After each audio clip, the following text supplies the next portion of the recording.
Thank you. Well, what a terrifying honor to be speaking after Ruth Richardson, to be completely honest with you.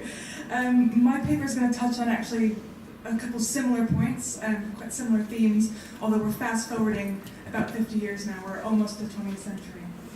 And we'll see that my patients come up with some similar issues with their hospital surgeons, but they go quite a different tact to trying to sort that out. Rather than trying a different hospital, they try some quack doctors. That's what we're talking about today.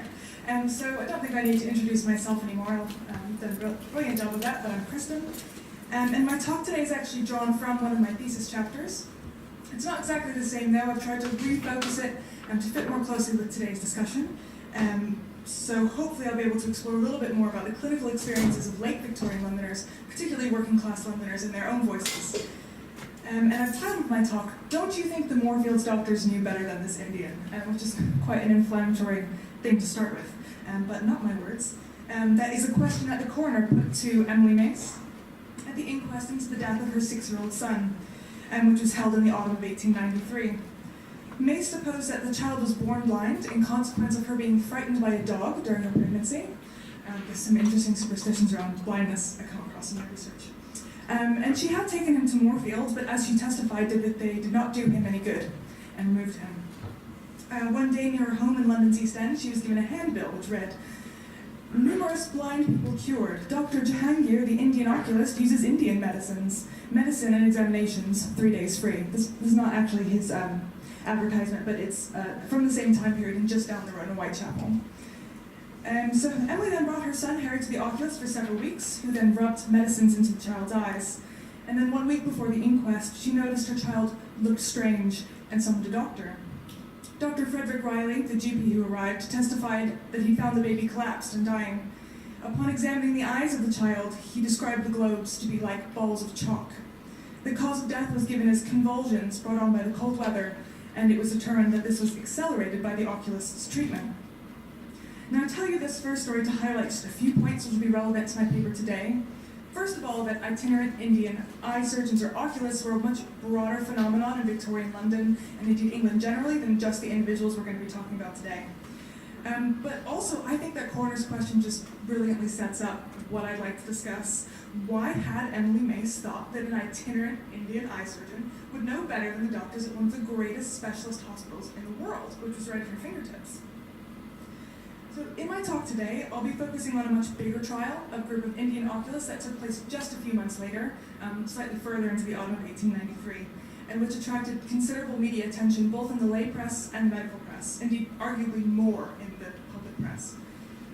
Drawing on the transcripts of the trial and the newspaper coverage surrounding it, I'd like to think about why and how patients came to choose these Indian eye surgeons for their eye troubles. And to answer that question, we'll need to think a little bit about the role of professionalization, which is becoming much more important as we proceed through the 19th century, but also advertising, the development of ophthalmology as a specialism, and even the influence of race. And what I hope I can offer today is a little bit of a different perspective on working class patients, something that Ruth is already really raising about thinking about more critically as consumers of the medical marketplace in the 19th century. And show, particularly in this case, the witnesses will be looking at how they were very active and conscious consumers of medical care. The trial of the Indian oculists began on Wednesday, October 25th, 1893, and occupied the Central Criminal Court at the Old Bailey, no less, for 6 full days. 4 men of Indian origin had been apprehended in the West London suburb of Richmond, where for several months they had been plying their trade as oculists. Now, the goal of the trial was to attempt to determine whether these oculists were defrauding their clients. Essentially, did they really believe in what they were doing, or were they all just doing it to make money? They were not, in fact, on trial for practicing medicine, as they weren't claiming to be doctors or surgeons, but oculists, so they weren't in breach of the 1858 Medical Act, which restricted the use of those terms. The group was prosecuted by the newly formed London and Counties Medical Protection Society, which is the predecessor of today's Medical Protection Society, on behalf of a number of London-based patients who claimed they had been maimed by the oculists. Now, there's a lot of really interesting testimony here of the patients describing their own treatment, which I find just fascinating, but we'll use this one as an illustration. This is Frederick Turner, who's describing an operation that's being carried out on his son, who I believe is 6. He's describing Mukesh as one of the eye surgeons on trial. He says, Rakesh took an ordinary sewing needle with white cotton and introduced it into a corner of the eye next to the nose, passed the needle right through the eyeball, under the skin, drawing about 1/2 of the cotton through the eye after the needle. He then takes a break because the child is screaming so much he refuses to continue. He then takes a small penknife, opens it, and after spitting on it, rubs it on the marble mantelpiece, and Turner says, well, that's no use, you can't sharpen it like that. And he supportively replies, well, I don't want it sharp.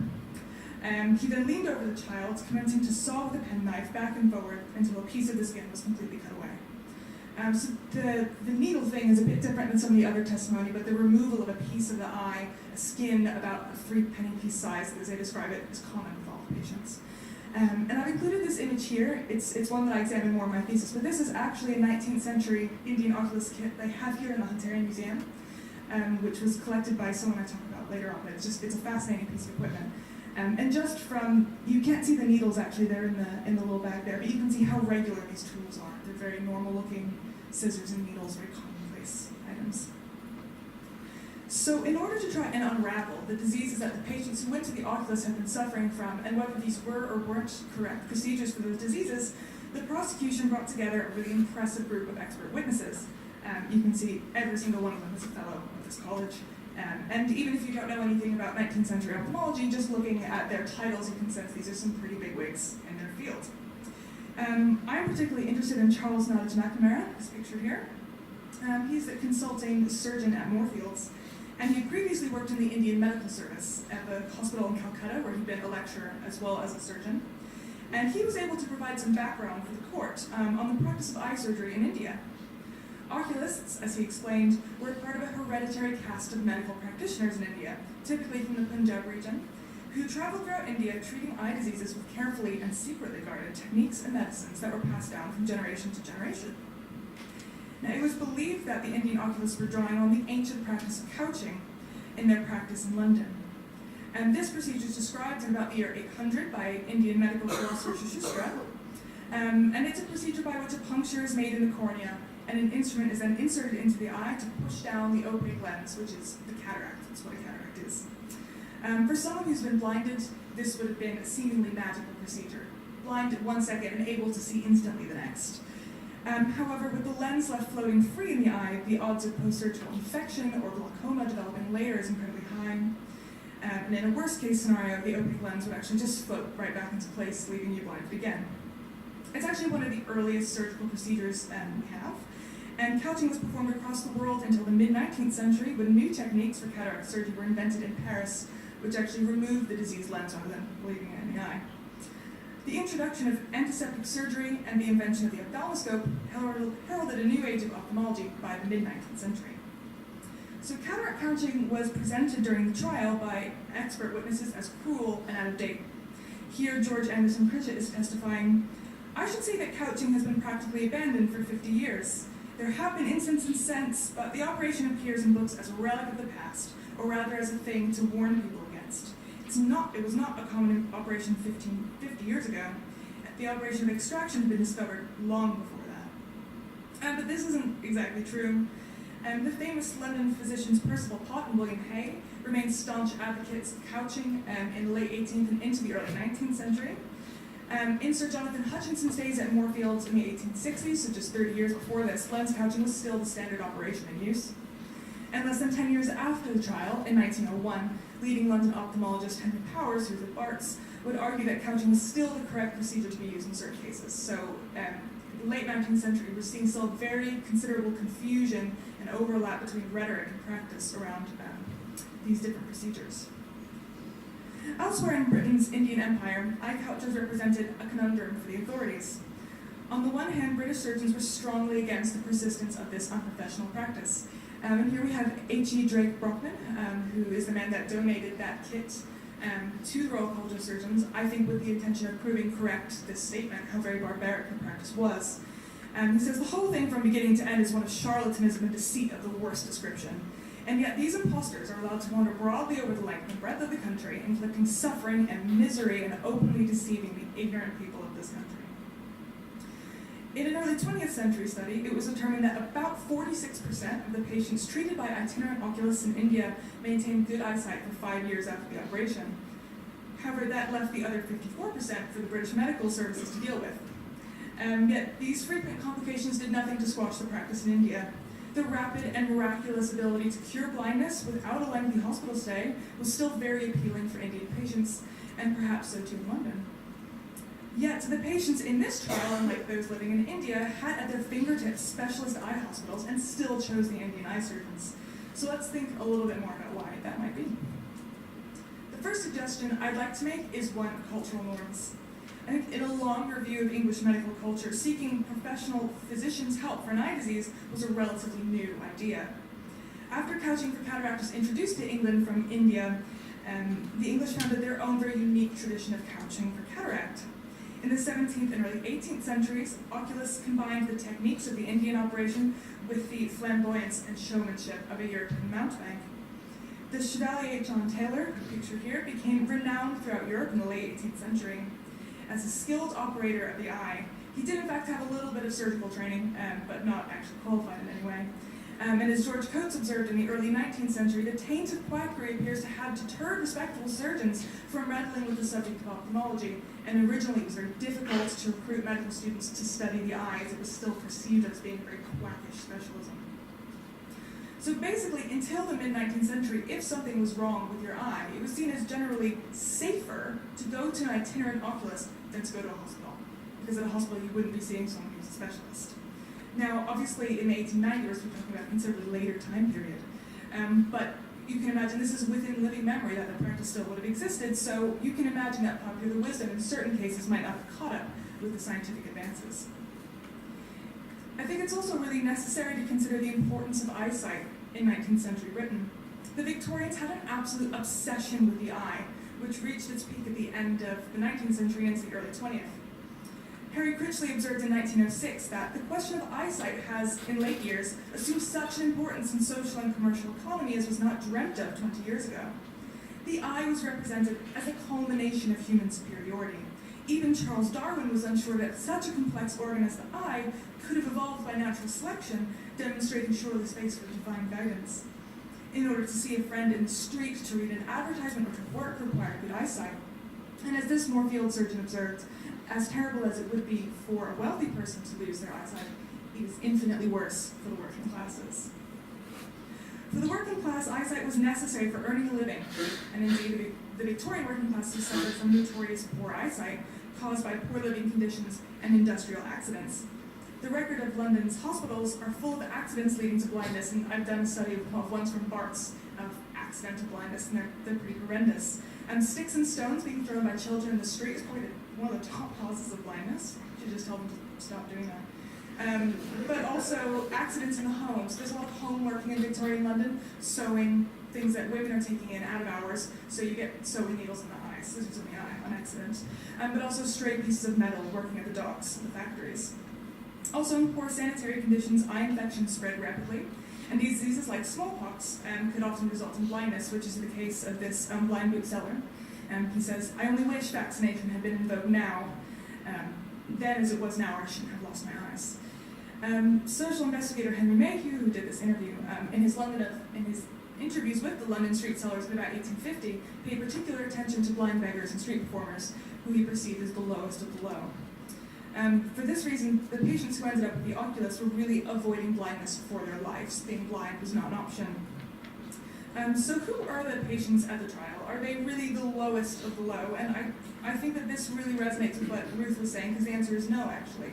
These are working class people, but certainly not impoverished or stupid people. There were quite a few witnesses. These are some witnesses for the prosecution, listed with their names and trade. And then I've got some for the defense as well. And you'll notice that they're working class, but in sort of semi-skilled professions. They're obviously all literate, for reasons that we'll discuss in a minute. They're quite an interesting mix of men and women. Some of the women are even employed, and then you also get some children in there as well. So in the newspaper reports surrounding the trial, these patients are described as poor and credulous. Indeed, throughout the trial, the witnesses were mocked and laughed at by spectators for what they perceived as their naive or foolish actions, and this is reported in the testimony in the newspaper. Because they everyday working people would have come to see this. You can see them laughing at the sort of suggestions that they're made. I find this one at the bottom fascinating, that this patient can't afford to have both of his eyes operated on, and asks the surgeons if he would do just one for half price, which they refuse, and he eventually gets money from his club, from the Friendly Society. So the working classes, as Ruth already discussed, are really perceived as being uneducated, gullible, naive. Poverty and misfortune might have been looked upon sympathetically, but it was typically perceived as the fault of the unfortunate people themselves. And in 1872, William Watt commented that, like drowning men, when honest practitioners give no hope, quacks catch every twig.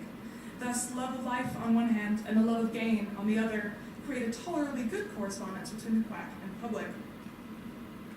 So the patients that were on trial, as shown in the testimony, are clearly very aware of the variety of health options that are available to them in London and follow up with seemingly all of them.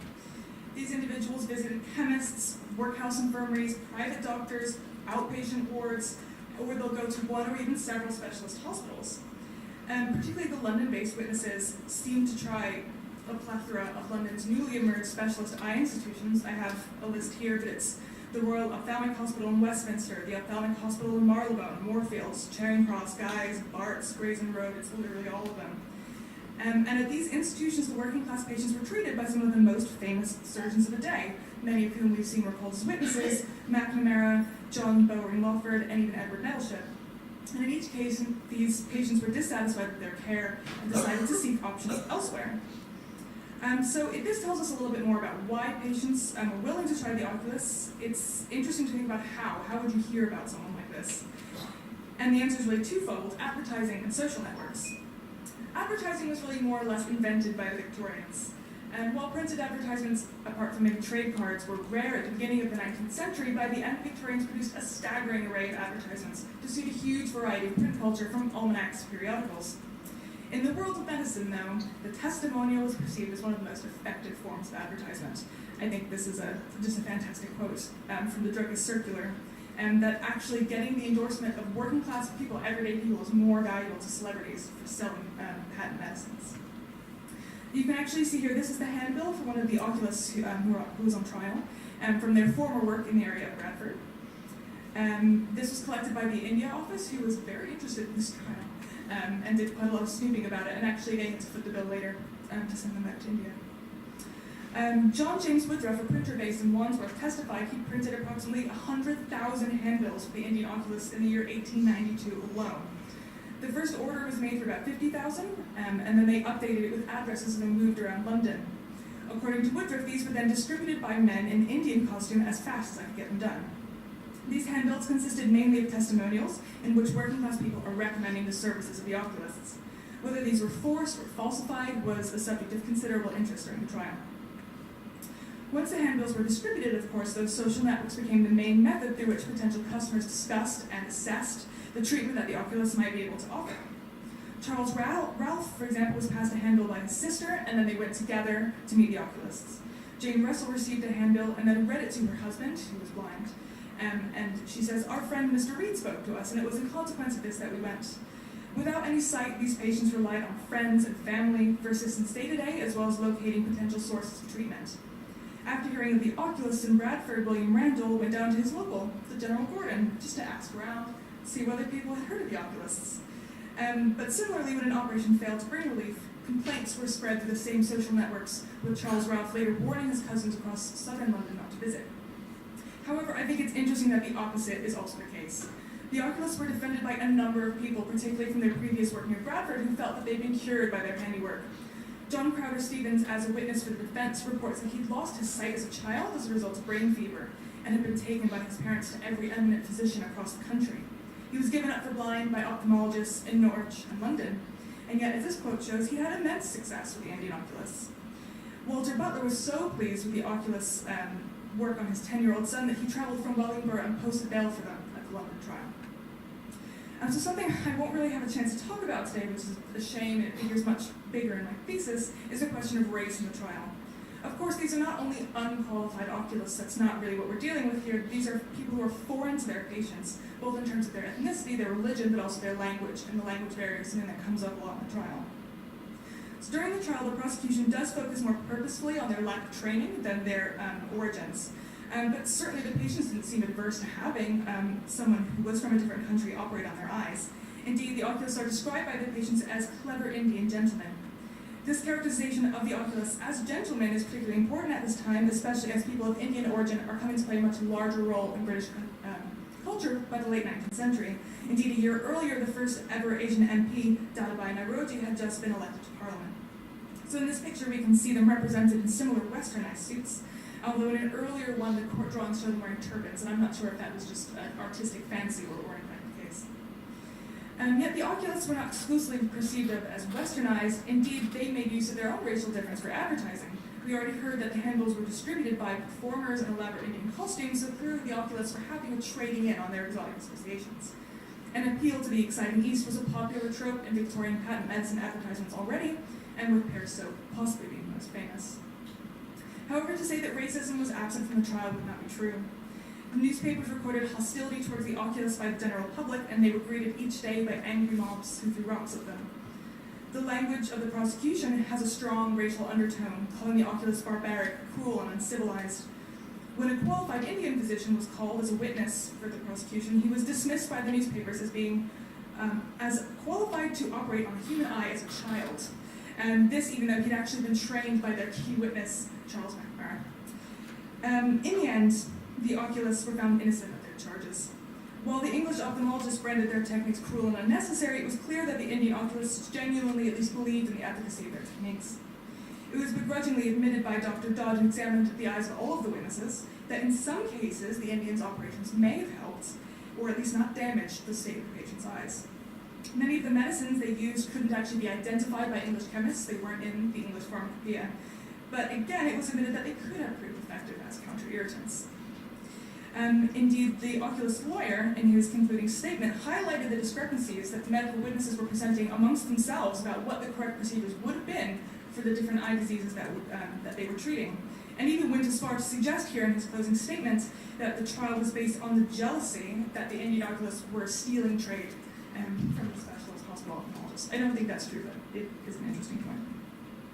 The oculists were sent back to India and not heard from again, but the same can't be said of Dr. Jahangir, who we first met at the trial of the blind baby earlier that year. He resurfaces in England in 1916 with this advertisement where he claims those who've gone half-sighted wearing hideous disfiguring glasses are naturally delighted to hear they can now be made to see clearly for the first time in their lives.